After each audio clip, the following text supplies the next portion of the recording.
Shalom, selamat sore Bapak Ibu saudara sekalian yang terkasih di dalam nama Tuhan Yesus Kristus. Apa kabar? Puji Tuhan, di sore hari ini kita kembali bertemu dalam program belajar bareng Tabernakel. Sebelum kita belajar firman Tuhan lebih lanjut, mari sama-sama kita berdoa. Bapa, kami bersyukur untuk kesempatan yang Kau beri kepada kami di sore hari ini untuk belajar dari firman-Mu. Bukalah hati dan pikiran kami, mampukan kami memahami firman-Mu Tuhan. Dan biarlah Roh Kudus mengajar kami, memampukan dan menguatkan kami untuk melakukan firman-Mu. Terima kasih, kami bersyukur dalam nama Tuhan Yesus kami berdoa, haleluya. Amin. Puji Tuhan, Bapak Ibu Saudara sekalian, kita bersyukur pada Tuhan, kesempatan yang masih Tuhan berikan dalam kehidupan kita untuk sama-sama saling belajar, saling sharing ya firman Tuhan. Dan kita akan masuk di episode yang ke-51. Dalam episode ini spesial Bapak Ibu, karena saya akan menjawab komentar atau pertanyaan yang ada di kolom komentar di YouTube ya. Jadi menjawab pertanyaan tentang baptisan Roh Kudus. Nanti kita akan melihat bersama. Dan di waktu yang lalu kita sudah belajar tentang proses untuk mendapat hasil yang terbaik. Proses untuk mendapat hasil yang terbaik. Kita melihat di Keluaran pasal 36 ayat yang ke-8, lalu semua ahli di antara tukang-tukang itu membuat kemah suci dari 10 tenda dari lenan halus yang dipental benangnya, dan dari kain ungu tua, kain ungu muda, dan kain kirmizi dengan ada kerupnya.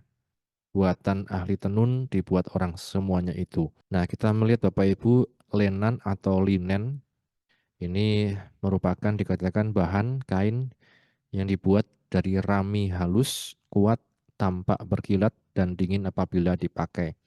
Ini pengertian dari Kamus Besar Bahasa Indonesia. Proses pembuatannya kita melihat di waktu yang lalu sudah kita melihat bersama lewat klip di YouTube ya Bapak Ibu, bagaimana prosesnya itu cukup panjang dan membutuhkan ketelitian, dedikasi yang luar biasa dari para pembuatnya tentang lenan. Dan tenun atau tenunan merupakan hasil kerajinan yang berupa bahan kain yang dibuat dari benang, kapas, sutra, dan sebagainya dengan cara memasukkan pakan secara melintang pada lungsin, abah-abah, alat perkakas. Ya, kita melihat maka ada industri tenun dan lain sebagainya. Artinya ini pun merupakan proses yang panjang. Jadi Bapak Ibu, saudara sekalian, kalau dikatakan tadi 10 tenda dari lenan halus dipintal benangnya. Kita membayangkan satu proses yang panjang, membutuhkan ketelitian, keseriusan dalam mengerjakannya.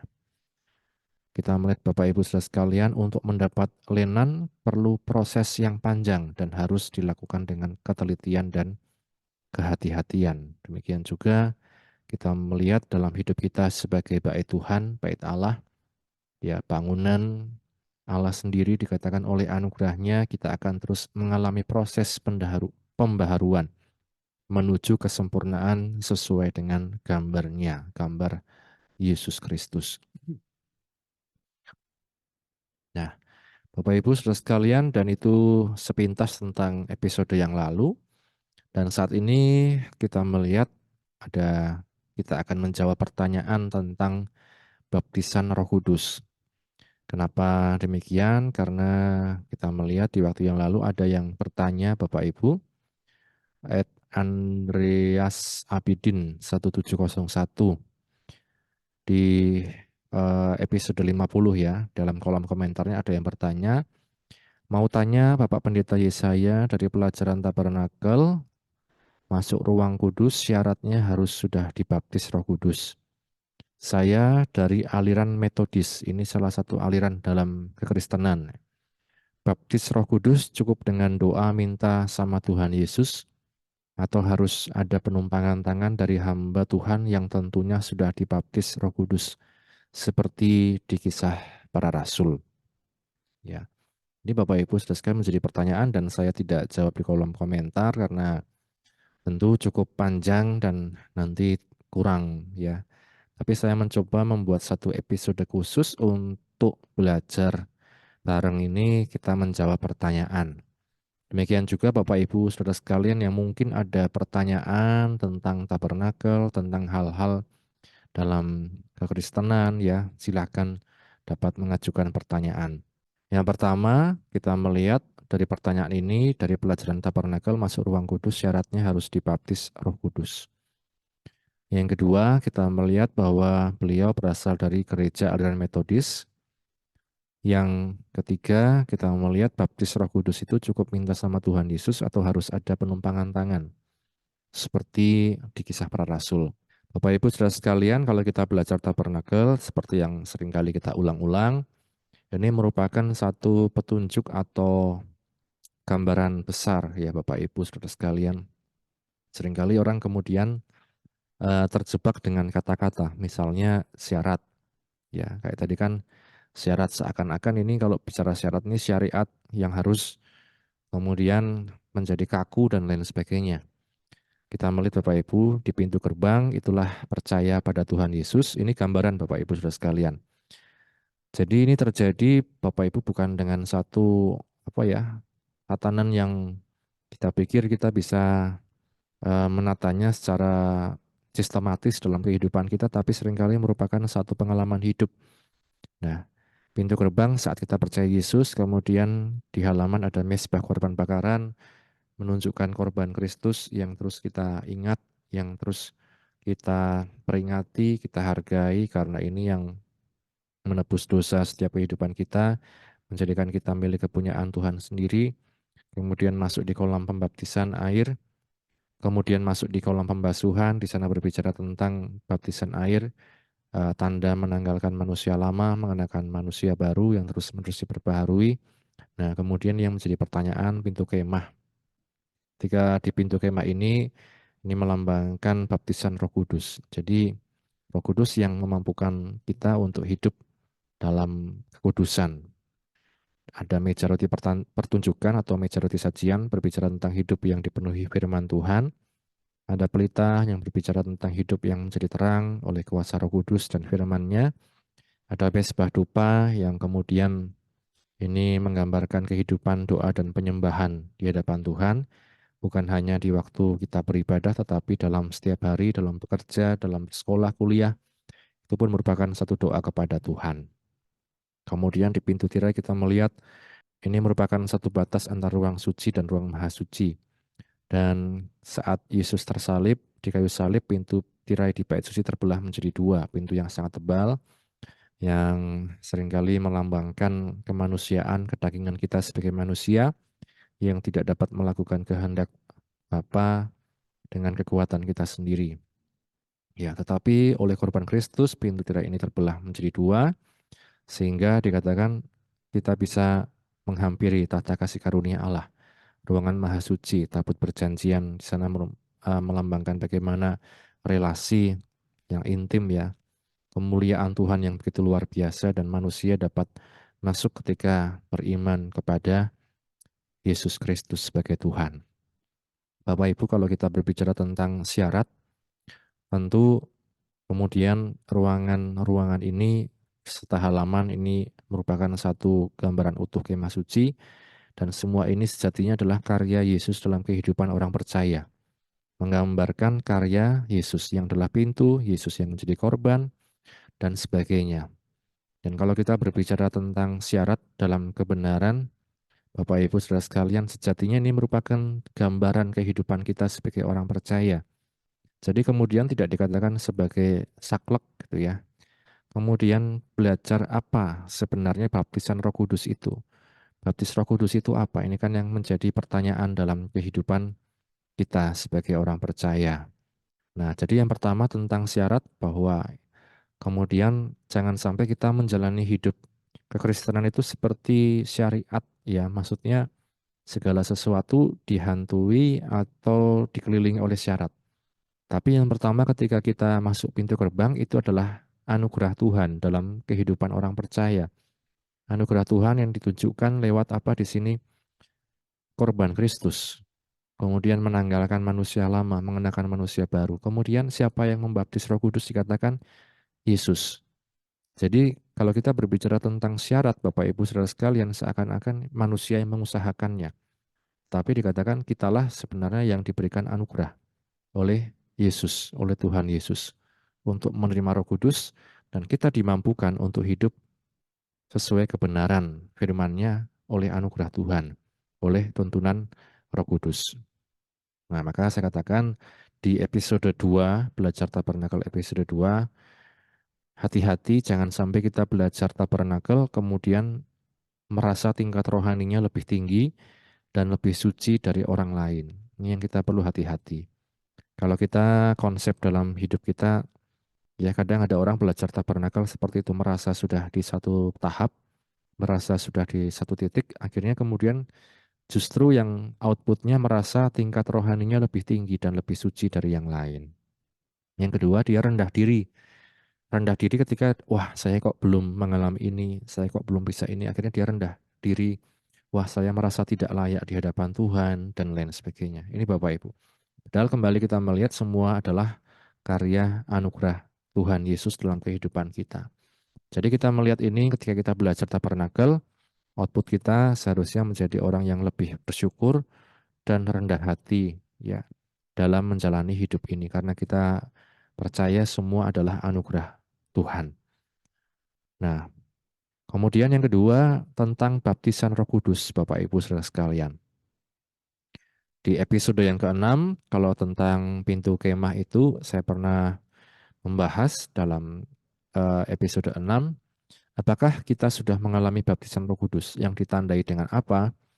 Pengalaman dan pengenalan yang terus bertumbuh. Jadi Bapak Ibu Saudara sekalian, ketika kita mengalami baptisan Roh Kudus dikatakan ada satu pengalaman dan pengenalan yang terus bertumbuh kepada Tuhan. Ya, kalau orang katakan juga ada yang mengistilahkan dengan cinta mula-mula kepada Tuhan. Baptisan Roh Kudus.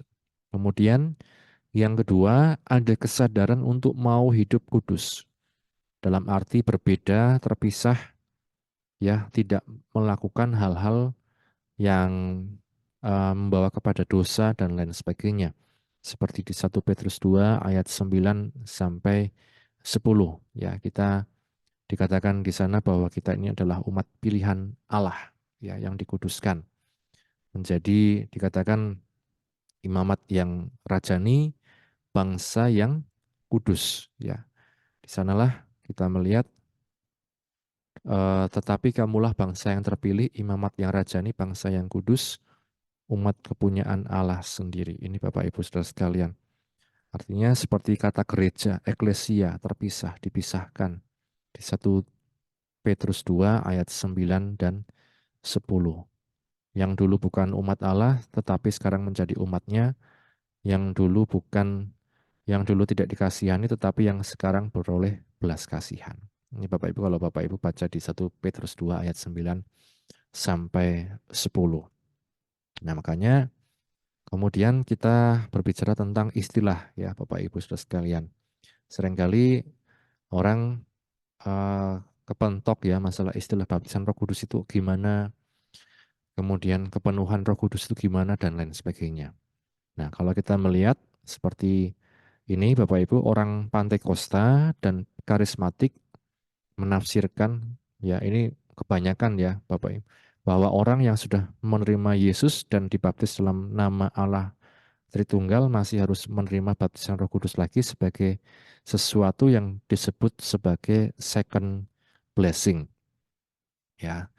Nah, kemudian kata-kata ini kan seringkali menjadi satu hal yang rancu. Misalnya harus ya kemudian dan lain sebagainya padahal ini sekali lagi anugerah. Memang benar bahwa dalam doktrin atau teologi sebagian besar Pantekosta karismatik ya termasuk ya GPGH ya termasuk kan gereja Pantekosta bahwa baptisan Roh Kudus adalah pengalaman yang berbeda dengan ketika orang dibaptis air misalnya. Sedangkan golongan mainstream ya itu menganggap bahwa kalau orang sudah percaya Yesus ya sudah dibaptis Roh Kudus, sudah ada Roh Kudus dan lain sebagainya. Nah, ini kan seringkali permasalahannya tuh di dalam istilah Bapak Ibu Saudara sekalian, istilah. Orang Pantekosta karismatik menafsirkan bahwa orang Kalau sudah terima Yesus, dibaptis dalam nama Allah Tritunggal, Bapa, Putra, Roh Kudus harus menerima baptisan Roh Kudus ya. Dikatakan sebagai second blessing, ya berkat kedua. Jadi sudah terima baptisan air, kemudian terima baptisan Roh Kudus. Maka di gereja-gereja Pantekosta, termasuk di tempat kami ada juga doa, misalnya kepenuhan Roh Kudus untuk dibaptis Roh Kudus. Karena itulah anugerah Tuhan, karunia Tuhan, Bapak Ibu Saudara sekalian. Jadi bukan kemudian kita dalam pengertian ini, wah, kemudian nanti kalau saya sudah mengalami hal seperti ini, kemudian saya lebih tinggi nilainya dari orang lain, lebih tinggi kualitas rohaninya dan lain sebagainya. Tapi mari kita menganggapnya sebagai anugerah Tuhan yang kita terima. Kalau firman Tuhan katakan misalnya dalam Kisah Para Rasul 2 ayat 38, jawab Petrus kepada mereka, bertobatlah dan hendaklah kamu masing-masing memberi dirimu dibaptis dalam nama Yesus Kristus untuk pengampunan dosamu, maka kamu akan menerima karunia Roh Kudus. Ini yang kemudian dijadikan satu dasar teologi, dasar ayat kepada second blessing ini, berkat yang kedua. Jadi dikatakan tadi bertobat. Hendaklah beri dirimu dibaptis dalam nama Yesus Kristus untuk pengampunan dosamu. Setelah itu dikatakan kamu akan terima karunia Roh Kudus. Jadi Bapak Ibu Saudara sekalian, ada tahapan yang berbeda. Ini maksudnya dalam second blessing atau berkat yang kedua. Kita percaya oleh anugerah Tuhan dan kemudian kita terima baptisan Roh Kudus, kepenuhan Roh Kudus dalam kehidupan kita, itu pun anugerah Tuhan. Nah, kemudian pertanyaan tadi, apakah kemudian kalau orang dibaptis Roh Kudus itu hanya bisa dengan berdoa kepada Tuhan Yesus, atau kemudian harus ada penumpangan tangan dan lain sebagainya? Bapak Ibu, kalau dikatakan dalam firman Tuhan, Yesus itu adalah pembaptis, ya. Ia akan membaptis kamu dengan Roh Kudus. Ya, kalau kita lihat Bapak Ibu di Matius 3 ayat 11 misalnya, aku akan membaptis kamu dengan air sebagai tanda pertobatan, tetapi ini Yohanes Pembaptis ya. Akan tetapi ia, Yesus, yang datang kemudian daripadaku, lebih berkuasa daripadaku, dan aku tidak layak melepaskan kasutnya. Ia akan membaptiskan kamu dengan Roh Kudus dan dengan api. Ya. Jadi ini Bapak Ibu Saudara sekalian, dikatakan Yesus itu yang membaptis kita dengan Roh Kudus dan dengan api. Jadi bukan hamba Tuhan, bukan pendeta siapa, tetapi Yesuslah yang membaptis kita dengan Roh Kudus. Artinya benar, kita bisa dikatakan menerima itu ketika kita berdoa kepada Tuhan Yesus. Jadi tidak harus lewat penumpangan tangan, tidak harus lewat mungkin satu prosesi yang bagaimana orang katakan luar biasa dan lain sebagainya. Ada orang yang hanya berdoa, kemudian dia merasakan sesuatu yang berbeda dalam hatinya, ada kesadaran untuk bertobat, ada kesadaran untuk mengikut Tuhan dan lain sebagainya. Itu karya Roh Kudus, Bapak Ibu Saudara sekalian. Ya, maka inilah yang dikatakan pengalaman yang berbeda. Apakah kemudian pengalaman ini bisa satu? Bisa. Ada orang yang percaya karena Roh Kudus dikatakan memenuhi hatinya. Roh Kudus dikatakan menggerakkan hatinya. Dia kemudian mengalami satu pertobatan, mengalami satu pengalaman yang baru, dan baru kemudian dia percaya ya kepada Tuhan Yesus. Dan ini Bapak Ibu Saudara sekalian bukan tidak ada dasarnya, dikatakan di 1 Korintus 12 ayat 3, karena itu aku mau meyakinkan kamu bahwa tidak ada seorang pun yang berkata-kata oleh Roh Allah dapat berkata terkutuklah Yesus, dan tidak ada seorang pun yang dapat mengaku Yesus adalah Tuhan selain oleh Roh Kudus. Nah, kemudian orang ada yang mengambil ayat ini sebagai dasar bahwa oh ternyata baptisan Roh Kudus itu ya tidak berbeda pengalamannya dengan percaya. Ya memang ada ayatnya ini. Dikatakan bahwa tidak ada seorang pun yang berkata-kata oleh Roh Allah dapat berkata terkutuklah Yesus, dan tidak ada seorang pun yang dapat mengaku Yesus adalah Tuhan selain oleh Roh Kudus. Ini Bapak Ibu Saudara sekalian, kita melihat ya bahwa ternyata bukan sekedar Roh Kudus itu satu pengalaman yang berbeda di masa yang kemudian, tetapi bahkan saat kita percaya pun kepada Tuhan Yesus, bahwa mengaku Yesus adalah Tuhan itu oleh Roh Kudus yang bekerja dalam setiap kehidupan kita pribadi lepas pribadi. Kemudian di Ibrani 10 ayat 19 sampai 20 dikatakan, jadi saudara-saudara oleh darah Yesus kita sekarang penuh keberanian dapat masuk ke dalam tempat kudus. Ayat 20, karena ia telah membuka jalan yang baru dan yang hidup bagi kita melalui tabir, yaitu dirinya sendiri. Kuncinya siapa? Yesus.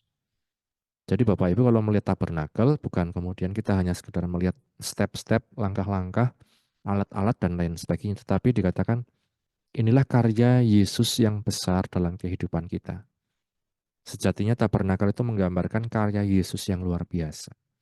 Dia datang ke dalam dunia ini, dia berkorban, mengorbankan dirinya, tubuhnya sebagai tebusan untuk kita sekalian. Dia membaptis kita dengan Roh Kudus. Dia menguatkan kita, bahkan dia membuka jalan yang baru kepada Bapa di surga. Ya, ini dikatakan sekarang kita penuh keberanian dapat masuk ke dalam tempat kudus. Jadi Bapak Ibu, oleh anugerah Tuhan, kita bisa hidup dalam kebenaran. Oleh anugerah Tuhan, kita bisa masuk ke tempat kudus. Dan itu tidak menunjukkan bahwa kita hebat, tidak menunjukkan bahwa kita ini luar biasa, tidak menunjukkan kita ini level rohaninya lebih dari yang lain. Ya, Bapak Ibu saudara sekalian. Maka seringkali kita bisa berbeda pendapat tentang istilah baptisan Roh Kudus. Tapi kita melihat sejatinya Roh Kudus terus berkarya dalam kehidupan orang percaya, bahkan sejak proses ia percaya kepada Tuhan Yesus. Di 1 Korintus 12 tadi dikatakan tidak ada seorang pun dapat berkata Yesus adalah Tuhan selain oleh Roh Kudus. Dalam khotbah Petrus di Kisah Rasul 2 dikatakan bertobatlah maka kamu akan menerima karunia Roh Kudus. Ada yang menganggapnya sebagai second blessing, pengalaman yang berbeda. Ada yang menganggapnya sebagai satu kesatuan saat orang percaya, bertobat kepada Tuhan. Nah, Bapak Ibu Saudara sekalian, itulah yang namanya penafsiran. Dan lebih dari itu, saya katakan bahwa apakah kita mengalami hal ini? Ini kan yang penting dalam kehidupan kita. Apakah kita mengalami? Ya, saat kita bertobat kemudian ada pengalaman baru bersama Roh Kudus, atau kita mengalami satu perubahan dalam hati kita, kecenderungan hati kita yang dulu jahat kemudian sekarang berubah, kemudian kita bertobat pada Yesus, percaya pada Tuhan Yesus. Nah, ini Bapak Ibu. Ada yang menganggapnya sebagai pengalaman baru, ada yang menganggapnya sebagai satu kesatuan saat orang percaya. Nah, orang kebanyakan Pantai Kosta karismatik, mereka menganggapnya second blessing, pengalaman yang berbeda. Nah, ini Bapak Ibu Saudara sekalian, apakah kita menyadari karya Roh Kudus dalam kehidupan kita?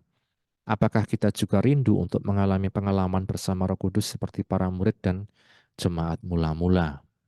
Nah, kita melihat apakah kita sadar kalau kita bisa percaya pada Tuhan Yesus itulah karya Roh Kudus dalam kehidupan kita. Yang kedua, apakah kita juga memiliki kerinduan mengalami pengalaman berbeda, ya, pengalaman bersama Roh Kudus seperti para murid misalnya, mereka di loteng di Kisah Para Rasul pasal 2 mengalami dipenuhi Roh Kudus, ada juga yang mengatakan istilahnya dibaptis Roh Kudus.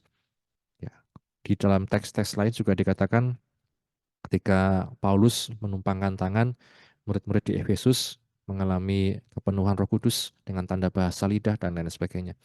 Jadi ada banyak Bapak Ibu Saudara sekalian berbagai macam cara dan di Alkitab itu semua dicatat. Ya, maka ada orang yang kemudian menggunakan ini sebagai ini dasarnya dan lain sebagainya. Masalahnya adalah pengalaman orang kita melihat berbeda-beda. Tapi kita dapat melihat satu kesatuan, yaitu ada kerinduan kepada Tuhan lebih lagi. Kerinduan kepada Tuhan, hadirat Tuhan. Dan tidak lagi berkanjang atau tidak lagi hidup dalam dosa. Tetapi ada kesadaran meninggalkan dosa. Pengalaman yang baru bersama Roh Kudus. Ini Bapak Ibu. Dan pada akhirnya kita melihat yang orang lain lihat dalam hidup kita adalah buah roh.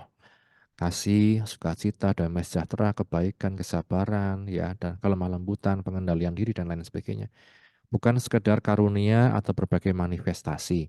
Dan ini yang sebagai tambahannya Bapak Ibu. Zaman sekarang ada orang sangat mementingkan manifestasi atau karunia. Sampai-sampai kemudian ada orang yang bahasa roh sampai diajarkan bahasanya. Ini katakan seperti ini. diajarkan Bapak Ibu. Padahal itulah karunia diberikan Tuhan, tidak bisa diajarkan. Maksudnya kata per katanya seperti ini dan lain sebagainya.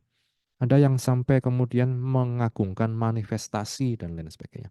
Atau satu hal-hal ilahi yang tampaknya keren, ya, yang merupakan diklaim sebagai pekerjaan Roh Kudus dan lain sebagainya. Tapi Bapak Ibu Saudara sekalian, lebih dari itu, kalau saya katakan bahwa Tuhan rindu untuk kita dalam hidup ini ada buah roh. Bukan sekedar berfokus pada istilah baptisan Roh Kudus, kemudian kepenuhan Roh Kudus, tanda-tanda, dan lain sebagainya. Tetapi apakah ada buah Roh Kudus dalam kehidupan kita? Ada kasih, ada pengampunan, pengendalian diri, dan lain sebagainya.